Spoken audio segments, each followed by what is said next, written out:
बिस्मिल्लाहिर्रहमानिर्रहीम, अस्सलाम वालेकुम। मेरा नाम डॉक्टर अहमद एजाज है और मैं सिविल होम्योपैथी क्लिनिक से बड़वास से आपसे मुखातब हूँ। वही जो क्लास लास्ट हमने ख़त्म की थी मदर टिंचर के वाले से, अभी उसी को कंटिन्यू करते हैं। अभी इसका थर्ड पार्ट है और आज जो 16 नंबर पे जो हम जिस मदर टिंचर को जो है वो डिस्कस करेंगे, वो उसका नाम है एस्पिडोस्पर्मा। एस्पिडोस्पर्मा जो है वो कुछ लोग आपने देखा होगा कि सांस लेने में जो है जिनको दिक्कत होती है और वो बहुत डिफ़िकल्टी जो है वो मतलब है कि फ़ील करते हैं और ये ज़ाहिर है उनके जो लंग्स हैं वो बहुत ज़्यादा कमज़ोर हो जाते हैं। तो आप जिस तरह डिजिटैलिस जो है वो हार्ट टॉनिक है, इसी तरह जो एस्पिडोस्पर्मा है वो लंग्स का टॉनिक है। यानी आप चाहते हैं कि किसी भी पेशेंट के जो लंग्स हैं उनको ताकत मिले और उनकी जो उसकी जो ब्रीदिंग है उसमें बेहतरी आए और मतलब पल्मोनरी जो फेलियर है वो ख़त्म हो।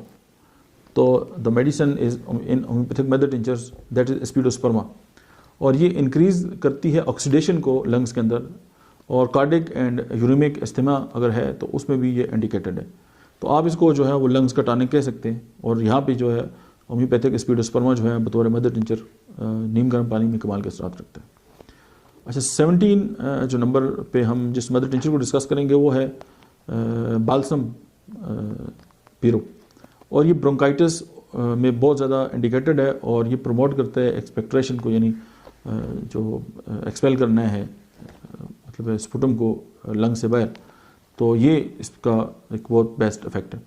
और 18 नंबर पे हम डिस्कस करेंगे बैप्टिशिया को, और मतलब कि फीवर विद म्यूकस सोरनेस और डिस्फेजिया एंड टॉन्सिलाइटिस, निगलने में दिक्कत हो रही है और बुखार है और सोरनेस है यानी, और उसके बाद जो है वो टॉन्सिलाइटिस है, तो उनमें बैप्टिशिया का बहुत बड़ा रोल है। टाइफाइड की बहुत बड़ी मेडिसिन है।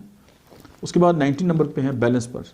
बैलेंस पर्स जो है वो अर्निका का क्रॉनिक है और ये जो मसल सोरनेस है उनमें इस्तेमाल होती है, और फिजिकल एक्सर्शन के बाद अगर आपके जो मसल्स हैं उनमें कोई इशू आ जाए, और अगर डीप टिश्यू के अंदर जो है इंजरीज आ जाती हैं, जैसे अर्निका जो है ना वो ऊपर सुपरफिशियल जो इंजरीज हैं उन पे काम करती है, और अगर डीप अगर वही ज़ख्म जो है वो चला जाए तो फिर बैलेंस पर्स इंडिकेटेड है।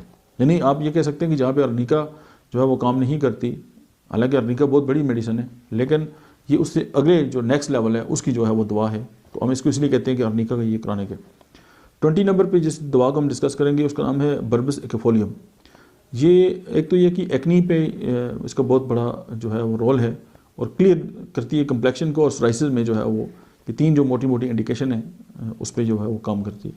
और 21 नंबर पे जो है वो है ब्लाटा ओरिएंटालिस। अब ये asthma with bronchitis, asthma with bronchitis, the medicine is Blatta orientalis in homeopathic mother tincture. और अगर आप ब्लाटा ओरिएंटालिस और स्निगा मदर टिंचर को मिलाकर इस्तेमाल करेंगे तो आप हैरतअंगेज़ रिजल्ट लेंगे एस्थमा के केसेस में। ये लेक्चर यहाँ पे ख़त्म हुआ, लेकिन बात अभी ख़त्म नहीं हुई।